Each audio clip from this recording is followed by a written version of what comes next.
Velpari Powered by ஒன்று. Riverside FM. மூக்கை விடைத்தபடி பாய்ந்து கொண்டிருந்தன குதிரைகள். மேடு பள்ளமற்ற பாதை. இன்னும் விரைந்து வா என்று தேரோட்டியை அழைத்தது. தேரை ஓட்டும் மாதன் குதிரையின் கடிவாளத்தை சுண்டியபடி வேகத்தை மேலும் அதிகப்படுத்தினான். அதிகாலையில் இருள் களையத் தொடங்கிய போது இவர்கள் புறப்பட்டனர். அருகு நாட்டை ஆளும் சிறுகுடி மன்னன் செம்பனின் தென்திசை மாளிகை அது. அங்குதான் நேற்றிரவு தங்கல். அதுவரை தேரை ஓட்டி வந்தவன் நாகு. இனி அடர் காட்டுப்பகுதியில் பயணம் இருக்கும். இந்த நிலப்பாதையை நன்கு அறிந்த தேரோட்டி இவன். இவனது பெயர் ஆதன். நாளை இவன்தான் உங்களை அழைத்துச் செல்வான் என்று கூறி வணங்கி விடைபெற்றான். புறப்படும் போது நாகுவிடம் ஆதன் கேட்டான், இவர் யார்? மன்னரின் சுற்றத்தாரா என்று. இல்லை, இவரின் அடிமை நான் என்று மன்னர் என்னிடம் கூறினார். பதில் கேட்டு ஆதன் நடுக்குற்றான். சற்று நிதானித்து, அப்படியென்றால் ஏன் தனியாக வந்திருக்கிறார்? உடன் பாதுகாப்புக்கு யாரும் வரவில்லையா? பெரும் படையே புறப்பட்டது என்று சொன்ன நாகு சற்று குரல் தாழ்த்தி, முதலில் தேரை ஓட்ட வளவனின் இருக்கையில் ஏறி அமர்ந்ததே மன்னர்தான். இவர் ஒற்றை சொல்தான் சொன்னார். எல்லோரும் நின்று கொண்டார்கள். நான் மட்டும் அவரை அழைத்து கொண்டு வந்தேன். சொல்லிவிட்டு புறப்பட தயாராகும் போது ஆதன் மீண்டும் கேட்டான், மன்னர்களை ஆளும் இந்த தெய்வத்துக்கு தனித்த பெயர் எதுவும் இருக்கிறதா? பெரும் புலவர் கபிலர். ஆதன் இரவு முழுவதும் தூங்கவில்லை. பதற்றத்திலேயே இருந்தான். பொழுது விடிந்தது. தூக்கமின்மையை காட்டிக்கொள்ளாமல் உற்சாகமாக குதிரையை பூட்டி தேரை தயார் செய்தான். மாளிகையில் இருந்து கபிலர் வெளியேறி வந்தார். நரைமொழிமை கொள்ளாத தாடி. வேந்தனைப் போல தலைமுடியை உச்சியில் முடிச்சிட்டு சிறு கோல் ஒன்றை செருகியிருந்தார். பேரறிவின் இருமாப்பு கண்ணொளியில் மென்னியது. பார்த்ததும் நெடுஞ்சான்கிடையாக விழுந்து வணங்கினான் ஆதன். அவரது வாழ்த்துச் சொல் காதில் கேட்க எழுந்து திரும்பிய போது அவர் குதிரையின் கழுத்தை தடவி கொடுத்து கொண்டிருந்தார். குதிரைகள் புதிய மனிதர்களை தொடவிடாது. ஆனாலும் தேரில் பூட்டப்பட்டிருந்ததால் ஓர் அளவுக்கு மேல் அதனால் விலகவோ முகத்தை திருப்பவோ முடியவில்லை. மயிலும் குதிரையும் தனது மொத்த அழகையும் நீண்டு திருப்பும் கழுத்தில் வைத்திருக்கிறது என்று சொன்னவர் சிரித்த முகத்தோடு தேரில் ஏறினார். ஆதன் மிக திறமையான தேரோட்டி. பயணத்தின் அதிர்வு பசுந்தூள் மெத்தையை கடந்து உடலில் உணர முடியாதபடி தேரை செலுத்துவான். அவன் நினைத்ததை விட வேகமாகவே வேட்டுவன் பாறைக்கு வந்துவிட்டான். அருகில் வந்ததும் வேகத்தை குறைக்க கடிவாளத்தை இழுத்து நிறுத்தினான். கடிவாளத்தில் இருக்கும் பூண் எழுப்பிய உலோக ஒளி தனித்து மேலெழும்பியது. தலை தூக்கி பார்த்தார் கபிலர். எதிரில் இரு சிறு குன்றுகள். அதற்கு பின்னால் அடுக்கடுக்காக மலைத்தொடர்கள். அதன் உச்சி வெண்மேகத்துக்குள் மறைந்திருந்தது. மேலெழும்பிய உலோக ஒளி மலையோடு மறைந்தது. ஐயா, இதுதான் பச்சை மலை தொடரின் முன்னால் இருக்கும் வேட்டுவன் பாறை. இந்த வழியாகத்தான் பாரியன் பரம்பு மலைக்கு போக வேண்டும் என்று கேள்விப்பட்டிருக்கிறேன். கபிலர் வண்டியை விட்டு கீழே இறங்கி பார்த்தார். கண்ணுக்கெட்டும் தூரம் வரை மலை விரிந்து கிடந்தது. நீர் வற்றிய காட்டாற்றை கடந்து வேட்டுவன் பாறையில் பாதி ஏறுவது வரை ஆதன் நின்று பார்த்து கொண்டே இருந்தான். இதற்கு முன்னால் பரம்பு நாட்டுக்கு போனது கிடையாது. பாதை எவ்வளவு தூரம் இருக்கும், துணைக்கு யாராவது வருவார்களா, போய்ச் சேர எத்தனை நாளாகும் என எதுவும் தெரியாது. தன்னந்தனியாக எந்த தைரியத்தில் இந்த அடர் வனத்துக்குள் இவர் போய்க் கொண்டிருக்கிறார்? ஆதனுக்கு வியப்பு குறையவே இல்லை. வேறு வழியின்றி அந்த இடத்தை விட்டு புறப்பட்டான். உச்சி வெயிலிலும் ஈரக்காற்று வீசியது. குன்றின் சரிவில் போய்க் கொண்டிருந்த பாதை சற்றே வளைந்து மேல் நோக்கி ஏறியது. பாறையில் இருந்து சரிந்து கிடக்கும் வேர்கள் கைபிடிக்க வாகாக இருந்தன. கபிலர் வேரை இறுக பிடித்து விசை கொடுத்து மேலேறிய போது தனக்கு வயதாகிவிட்டதை உணர்ந்தார். உடல் வேர்த்தது. மூச்சு வாங்கியது. நடையின் வேகத்தை சற்றே குறைக்கலாமா என்று யோசிக்கையில் கால்கள் நின்று கொண்டுதான் இருந்தன. சிறிது இளைப்பாரி மீண்டும் நடந்தார். இடப்புறம் கீழே நீர் வற்றி கிடக்கும் காட்டாற்றின் அழகை பார்த்தபடி ஒற்றையடி பாதையை நோக்கி கண்களை திருப்பினார். செடிகளுக்கு இடையில் ஏதோ உருவம் தெரிகிறதே என்பதை உணர்ந்தவர் மீண்டும் கீழே உற்று பார்த்தார். இவர் நடக்கும் பாதையை நோக்கி ஓர் இளைஞன் கையில் வேல்கம்போடு சரசரவென மேலேறி வந்தான். கபிலருக்கு அவனது உருவம் பதியவில்லை. அவன் வந்த வேகம்தான் பதிந்தது. மேலே ஏறியவன் கபிலரை கடந்து முன்னால் போய்க் கொண்டிருந்தான். நின்று பேச அவனுக்கு பொழுது இல்லை. நடந்து கொண்டே கேட்டான், நீங்கள் யார் என்று தெரிந்து கொள்ளலாமா? கபிலர் கண்ணிமைத்து அவனை பார்த்தார். பதில் சொல்லுவதற்குள் மறைந்து விடுவானோ என்று தோன்றியது. குரல் உயர்த்தி சொன்னார், கபிலர். நான் பெயரை கேட்கவில்லை, யார் எனக் கேட்டேன். எதிர்காற்றில் சற்றே தடுமாறினார் கபிலர். தடுமாற்றத்துக்கு காற்று காரணமல்ல என்பதை அவரது மனம் சொல்லியது. நான் புலவன். பாணர் குலமா? கேட்டபடி நடந்து போய்க்கொண்டே இருந்தான். அவனை பார்ப்பது, பாதையில் கவனம் கொள்வது, பதில் சொல்வது என்று 3 வேலைகளை கபிலர் செய்ய வேண்டியிருந்தது.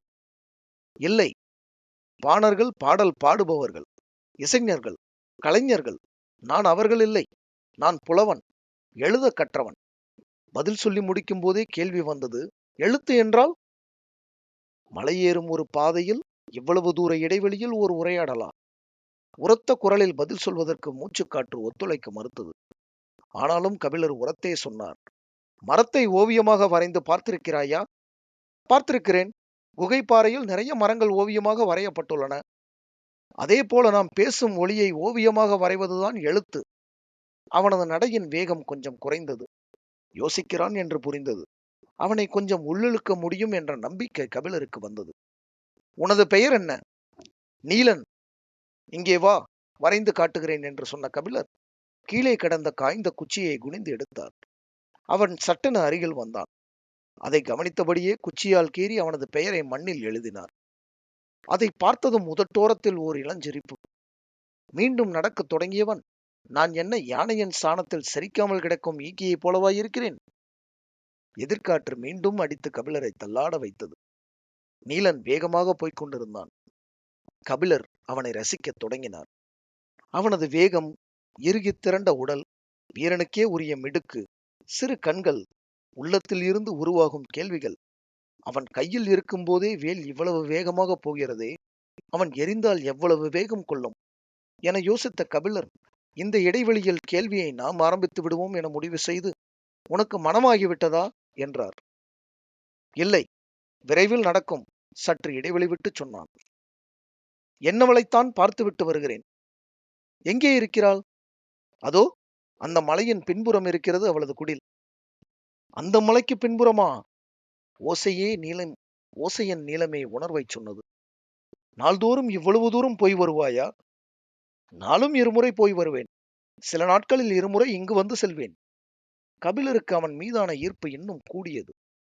ஓர் ஊஞ்சலைப் போல 2 குன்றுகளுக்கும் இடையில் தினமும் ஆடுகிறவன் என்று மனதில் ஒரு சித்திரம் உருவாகி கொண்டிருக்கையில் கேள்வியை அவன் தொடுத்தான்.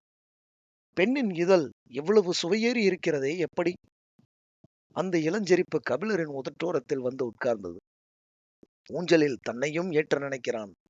சரி, அவனது வேகத்தை குறைத்தால் போதும் என நினைத்தவர் பதில் சொல்லும் முன் அடுத்த கேள்வியை அவனே கேட்டான். உங்களுக்கு மனமாகிவிட்டதா? இல்லை. அப்படியென்றால் நான் உங்களிடம் இந்த கேள்வியை கேட்டிருக்க கூடாதல்லவா? ஏதாவது ஓர் இடத்தில் நின்றால்தானே பதில் சொல்வதற்கு. கனப்பொழுதில் 3 கொப்பு தாவுகிறான். இவனை எப்படி அடைத்து நிறுத்துவது என யோசித்த கபிலர், உனக்கும் தான் மனமாகவில்லை என்றார். நான் வீரன். கபிலர் திகைத்து போனார். இவன் என்னை என்ன சொல்ல வருகிறான் என யோசிக்கையில் அவன் பதிலை தொடர்ந்தான். எப்போது போர் மூளும் என தெரியாது. பரம்பு நாட்டுக்கு சூளமும் எதிரிகள். போர்க்களத்தில் நான் சாயும் போது எனது ஈட்டியை இறுகப் பற்றி முன்னேற என் மகன் வந்து நிற்க வேண்டும். வீரர்களின் வாழ்வு மிக குறுகியது. நிதானமாக வாழ்ந்து எழுத்துக்கள் எல்லாம் கற்று நாடுதோறும் பயணம் போய் ஒருகாத தூரத்தை 3 நாளிகை நடந்து கடக்க எங்களுக்கு அவகாசம் இல்லை புலவரே. ஊஞ்சல் அறுபட்டு தான் மட்டும் விழுவது போல் உணர்ந்தார் கபிலர். வேட்டுவன் பாறையின் 2வது குன்றில் கால் பதிக்கும் வரை கபிலர் அவனிடம் பேச்சு கொடுக்கவில்லை. அவனை பற்றிய ஒரு கணிப்பை உருவாக்கி கொள்ள முடியவில்லை. எதை உருவாக்கினாலும் அடுத்த கணமே அதை குலைத்து விடுகிறான். அவன் கையில் வைத்திருக்கும் வேல்முனையை விட கூர்மையானதாக இருக்கிறது அவன் அளிக்கும் பதில்கள். அவனை கணிக்க முடியவில்லை என்பதை மனம் ஏற்கவில்லை. ஆனால் ஒன்று புரிந்தது. அவனது நடை வேகத்துக்கு எங்கோ போயிருக்க வேண்டும். அவ்வாறு போகாததில் இருந்து அவன் தன்னை அழைத்து கொண்டு போகிறான் என ஊகித்தார் கபிலர். சிறிது நேரத்துக்கு பின்னர் மௌனம் கலைத்து பேசத் தொடங்கினார். பாரியின் பரம்பு மலை எவ்வளவு தொலைவில் இருக்கிறது? இந்த நாட்டின் பெயர்தான் பரம்பு நாடு. பாரி இருக்கும் மலையின் பெயர் ஆதிமலை. அந்த மலையில்தான் வேளிர் குலத்தை தோற்றுவித்த மாவீரன் எவ்வி தலைநகரை உருவாக்கினான். நிலப்பகுதிக்கு வந்து பாணர்கள் பாடிய பாடல்களில் இருந்தே பலவற்றை நாம் ஊகித்துக் கொள்கிறோம்.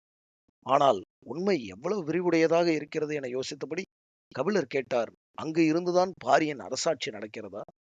கேள்வி நீலனுக்கு சிரிப்பை உண்டாக்கியது. பாரி அரசன் அல்ல, வேளிர் குல தலைவன். நாட்டை ஆள்வதைப் போல காடும் ஆளப்படுகிறது என நீங்கள் நினைக்கிறீர்கள். காட்டை யாராலும் ஆள முடியாது. சின்னஞ்சிறு மனிதனால் என்ன செய்ய முடியும்? பகை, துரோகம், வீரம், சாவு, அவ்வளவுதான். ஆனால் காட்டை பாருங்கள், எண்ணிலடங்கா உயிர்கள், ஒவ்வொன்றும் அளவில்லா ஆற்றல் கொண்டது. ஒரு பச்சிலையை வாயில் வைத்தால் அந்த கணமே நீங்கள் செத்து மடிவீர்கள். துளிர்விடும் ஒற்றை இலை உங்களின் வாழ்வை முடித்து வைக்க போதுமானது. உங்களால் முடிவு செய்ய முடியுமா? காடு இலைகளால் ஆனதா, மரங்களால் ஆனதா, மிருகங்களால் ஆனதா, பாறைகளால் ஆனதா, பறவைகளால் ஆனதா, கொம்புகளால் ஆனதா? அவன் பேசிக்கொண்டே போனான். கபிலரால் ஒரு கட்டத்தில் அவனது பேச்சை பின்தொடர முடியவில்லை. பாறைகள் உருள்வதைப் போல வார்த்தைகள் உருண்டு கொண்டிருந்தன. மூச்சு விட அவகாசம் எடுத்துக்கொண்டார். அவர் நின்று விட்டதை உணர்ந்த அவன் திரும்பி பார்த்து சொன்னான், எங்களின் பாதங்கள் மண்ணை பிடித்து நடந்து பழகியவை. சமவெளியில் வாழும் உங்களின் பாதங்கள் மண்ணில் தேய்ந்து நடந்து பழகியவை. பாதடியை கலட்டிவிட்டு பாதத்தை முன்னெடுத்து வையுங்கள். பற்களைப் போல விரல்களுக்கும் கவ்வி பிடிக்க தெரியும். இத்தனை ஆண்டுகளுக்கு பிறகு தனக்கு ஒருவன் நடைபயில சொல்லிக் கொடுக்கிறான். இளம்பருவத்தில் இப்படித்தான் ஏமாற்றி நடை பழக்கினார்களா? சீரூர் மன்னன், முதுகுடி மன்னன், குறுநில மன்னன், சேர சோழ பாண்டிய மூவேந்தர்கள், கல்வியில் சிறந்த சான்றோர்கள், அறவோர், எட்டி பட்டம் சூடிய பெருங்குடி வணிகர்கள் என எத்தனையோ பேரோடு கழிந்து போன இந்த இத்தனை காலங்களில் மொழியும் அறிவும் ஞானமுமே என்னுள் எப்போதும் நிலை கொண்டது. ஆனால் ஒருபோதும் எனது தாயின் நினைவு தோன்றியது இல்லை. கனப்பொழுதில் என்னை எனது தாயின் மடியில் கொண்டு போய் சேர்த்து விட்டானே, முன்னால் போகும் இவன் யார்? கபிலர் ஒருவித உணர்ச்சி மேலிட்டவராக பாதடியை கலட்டிவிட்டு அவனை நோக்கி நடந்தார். அவன் குன்றின் உச்சியை அடைந்து அவரது வருகைக்காக காத்திருந்தான். அவர் மூச்சு வாங்கியபடி உச்சியை நெருங்கினார். எதிரில் பெரும் மலைத்தொடரின் அடுக்குகள் தெரிந்தன. நீலன் சொன்னான், முதல் அடுக்குக்கு காரமலை என்று பெயர். அதன் மேல் நின்று பார்த்தால்தான் மூன்றாம் அடுக்கை பார்க்க முடியும். அதுதான் ஆதிமலை. உச்சிக்கு வந்ததும் அதுவரை இல்லாத வேகத்தோடு காற்று வந்து அவரை தள்ளியது. உடலை சற்று திருப்பி காற்றின் வேகத்துக்கு ஈடு கொடுத்து நின்றபடி எதிர் திசையை பார்த்தார். நீண்டு கிடக்கும் மலைத்தொடர் தனது இரு கரங்களையும் விரித்து அவரை அழைப்பது போல் இருந்தது. நீலன் சரிவில் இறங்கத் தொடங்கினான். இனி வேகமாக நடக்க வேண்டும். பொழுது சாய சிறிது நேரம்தான் இருக்கிறது. மலையின் விளிம்பை சூரியன் கடந்து விட்டால் ஒரு பனை தூரத்தை கடப்பதற்குள் இருள் நம்மை அடைத்துவிடும். அதன் பிறகு நீங்கள் நடப்பது கடினம். விரைவில் வாருங்கள் என்று சொல்லியபடி தாவிச் சரிந்தான். கபிலர் வேகமாக இறங்கத் தொடங்கினான். அவன் நடக்கவில்லை, தாவி கடந்து கொண்டிருக்கிறான் என்பதை பார்த்தவாறு சிறு புதர்களை விலக்கி வேகமாக நடக்க முயற்சித்துக் கொண்டிருந்தார். ஏறும்போது முன்னால் செல்பவன் எவ்வளவு உயரம் போனாலும் ஆளை பார்த்துவிட முடியும். இறங்கும்போது அப்படியல்ல. அங்கொன்றும் இங்கொன்றுமாக அவனது உருவம் மறைந்து தெரிந்தது. பேச்சு கொடுத்தால் மட்டுமே அவனை பின்தொடர முடியும் என்பதை உணர்ந்த கபிலர் கவனமாக நடந்தபடி கேட்டார். காடுகள் கொம்புகளால் ஆனதா என்று எப்படி கேட்டாய் என்றார். கொம்புகள் என்றால் மிருகங்களின் கொம்புகள் என்று நினைத்து விட்டீர்களா? நான் மரங்களின் கொம்புகளை சொன்னேன். கபிலருக்கு விளங்கவில்லை. கழுத்தை நீட்டி பார்த்தார். அவன் எந்த புதர் தாண்டி போய்க் கொண்டிருக்கிறான் என தெரியவில்லை. சத்தமாக குரல் கொடுத்தார். கொப்புகளைத்தான் கொம்புகள் என்று சொல்கிறாயா? இல்லை, நாங்கள் மரத்தின் வேர்களை மரக்கொம்புகள் என்றுதான் சொல்வோம். மரம் மேல் நோக்கி வளருவதல்ல, கீழ் நோக்கி வளருவது. இறுகிய மண்ணையும் கரும்பாறையும் தனது கொம்புகளால் பிளந்து கொண்டு அது உள் செல்கிறது. மரத்தின் முழு ஆற்றலும் அதன் கொம்புகளில்தான் இருக்கிறது. உடலை விட நீளமானவை அதன் கொம்புகள். தான் கற்றவற்றை ஒருவன் தலைகீழாக புரட்டி கொண்டிருக்கிறான் என தோன்றிய போது முன்வைத்த வலதுகால் இடறியது. சிறு பாறையில் பாதம் நழுவிச் சரிந்தது. பக்கத்தில் இருந்த செடியை பிடித்து கீழே விழுந்து விடாமல் நின்றார் கபிலர். கால் இடறி கற்கள் உருளும் சத்தம் கேட்டதும் நீலன் வேகமாக மேலேறி வந்தான். பக்கத்தில் இருந்த வேம்பின் மீது கை சாய்த்து நின்றார் கபிலர்.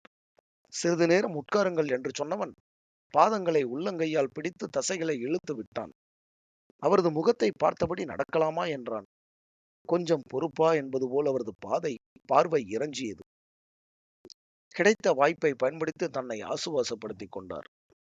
வேப்பம் பூக்கள் சுற்றிலும் உதிர்ந்து கிடந்தன. பூக்களை எடுத்து உள்ளங்கையில் வைத்து உற்று பார்த்தார். மூச்சு காற்றில் பூக்கள் அசைந்தன. பேச்சு கொடுத்தால் உட்கார்ந்திருக்கும் நேரத்தை சிறிது நீட்டிக்கலாம் என யோசித்த கபிலர், வேப்பம்பூ யாருக்கு உரியது தெரியுமா என்றார். சிற்றெரும்புக்கு உரியது. கபிலர் பதற்றமடைந்தார். நான் அதை கேட்கவில்லை. வேப்பம்பூ மாலை யார் சூடுவதற்கு உரிய தெரியுமா என்று கேட்டுவிட்டு ஏதாவது பதிலை சொல்லி விடுவானோ என்ற பதற்றத்தில் அவரே பதிலையும் சொன்னார். பாண்டிய மன்னனுக்கு உரியது. சரி, அப்படியே நடக்கத் தொடங்குங்கள்.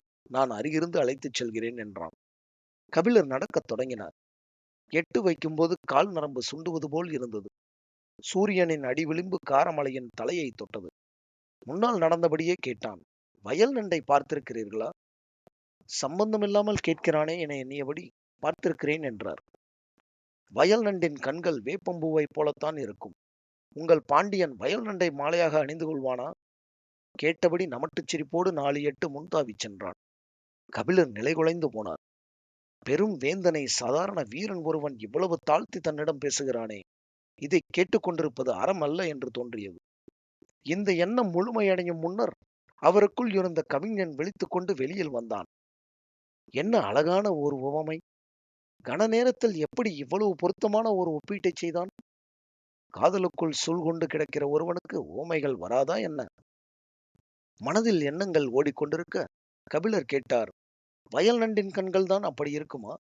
கடல் நண்டின் கண்கள் அப்படி இருக்காதா? எனக்கு தெரியாது. நான் கடல் பார்த்தது இல்லை. ஆனால் நீரும் நிலமும் மாறுபடுகையில் வடிவமும் மாறுபடத்தான் செய்யும். மனிதனாக பிறந்த ஒவ்வொருவனும் கடல் பார்க்க வேண்டும் என்றார் கபிலர். ஏன்? அது அவ்வளவு விரிந்தது, பறந்தது, அளவற்றது. முன்னால் போய்க் கொண்டிருந்த நீலன் சட்டென திரும்பி கபிலரை நேர்கொண்டு பார்த்து கேட்டான். எங்கள் பாரியின் கருணையை விடவா? கபிலர் மனதுக்குள் சுருங்கிப் போனார். பாரி வருவான்.